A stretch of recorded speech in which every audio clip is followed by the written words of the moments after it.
नमस्कार, आप देख रहे हैं मनाली हलचल और मैं हूँ शिवराम राणा। तो आइए बढ़ते हैं आगे और नजर डालते हैं दिन भर की प्रमुख जानकारियों पर। भारत का नाम दुनिया भर में रोशन करने वाली स्कीइंग खिलाड़ी आंचल ठाकुर व उनके भाई हिमांशु ठाकुर को मदद की दरकार है। दोनों अंतर्राष्ट्रीय खिलाड़ी आज मनाली में मीडिया से रूबरू हुए। खिलाड़ियों ने अपनी मजबूरी जताते हुए कहा कि फरवरी में विंटर ओलंपिक आयोजित होने जा रहा है, लेकिन अभी तक भारत का कोई भी खिलाड़ी अंतर्राष्ट्रीय मापदंडों को पूरा करते हुए क्वालिफाई नहीं कर पाया है। आंचल ठाकुर ने कहा कि भारत की ओर से कोई पहल नहीं हुई तो ओलंपिक में इस बार भारत का झंडा नहीं लहरा पाएगा।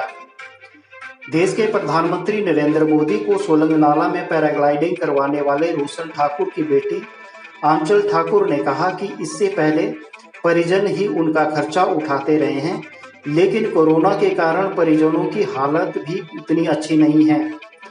आंचल सहित हिमांशु ने प्रदेश व देश सरकार सहित देश के लोगों से आग्रह किया कि वो उनकी मदद करें ताकि ओलंपिक में दोनों खिलाड़ी भारत का प्रतिनिधित्व कर सकें। उन्होंने कहा, इंटरनेशनल खिलाड़ियों को झेलने पड़ रहे हैं। हम हमेशा होपफुल रहेंगे कि हम अपने देश का झंडा ओलंपिक्स में लहराएंगे।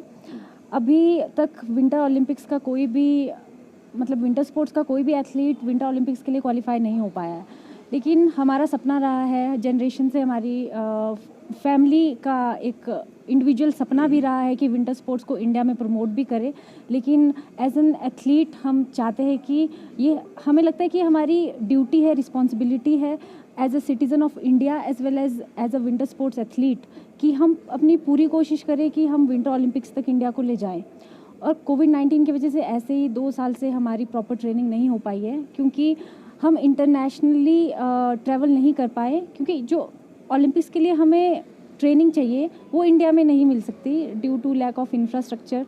और जो क्वालिफिकेशंस है विंटर स्पोर्ट्स के लिए, जो विंटर ओलंपिक्स के लिए, वो हमारी अल्पाइन स्कीइंग की इंडिया में नहीं होती, आज तक कभी नहीं हुई है।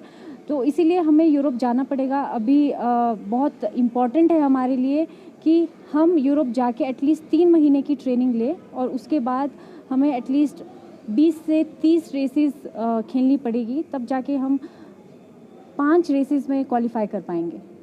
तो आपको वीडियो के थ्रू मैं अपने देशवासियों को ये बताना चाहते हैं हम कि ये सिर्फ हमारी रिस्पॉन्सिबिलिटी नहीं है, क्योंकि हमारे देश की भी रिस्पॉन्सिबिलिटी है, क्योंकि बात हमारे झंडे की है यहाँ पर, वो भी गेम का जो सबसे बड़ा प्लेटफॉर्म है ओलंपिक्स।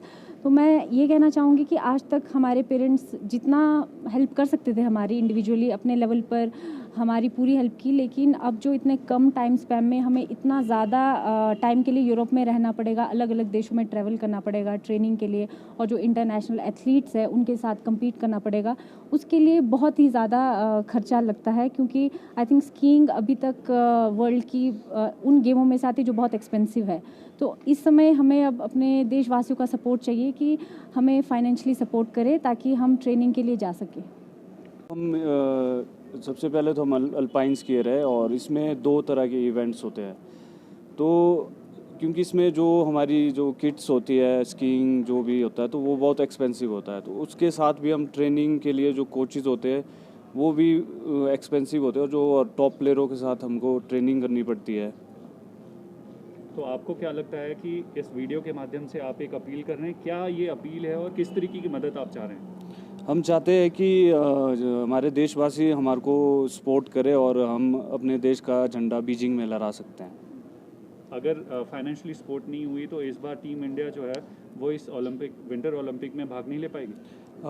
कोशिश तो हम अपनी तरफ से भी पूरी कर रहे हैं कि हम बाहर जाके ट्रेनिंग करें, अपने जो हमारा पॉसिबल हो सकता है कि हम बाहर जाके जितना फंडिंग करके कर सकते हैं, तभी जाके हम बीजिंग में अपने देश का झंडा लहरा सकते हैं।